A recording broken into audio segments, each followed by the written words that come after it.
Also, new developments from police about the shooting death in Union City of a mom of 6 who was also pregnant. Police tell us the mom, Deanna Fuller, was at home right outside her door on the floor dying, and that 2 people who were there, her boyfriend and the boyfriend's father, failed to help her, and then they left her there alone. Now police have an urgent request. Help them find her boyfriend, Joshua Fisher. John Sherrick has more.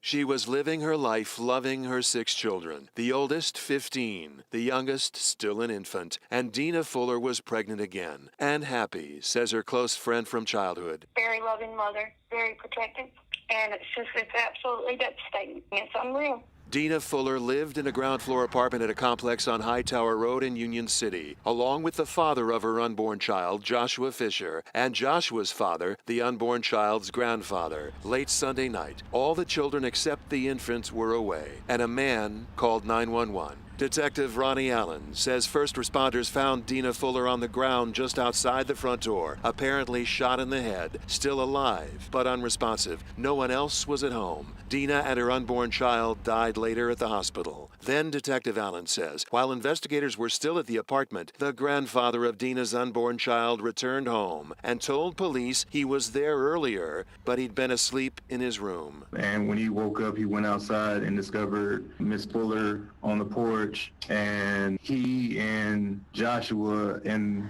the youngest child left the location and went to a birthday party. The boyfriend's father is now facing charges. Detectives hoping once they find Joshua Fisher, they will begin to find out the answers Deanna's children need almost as much as they need her.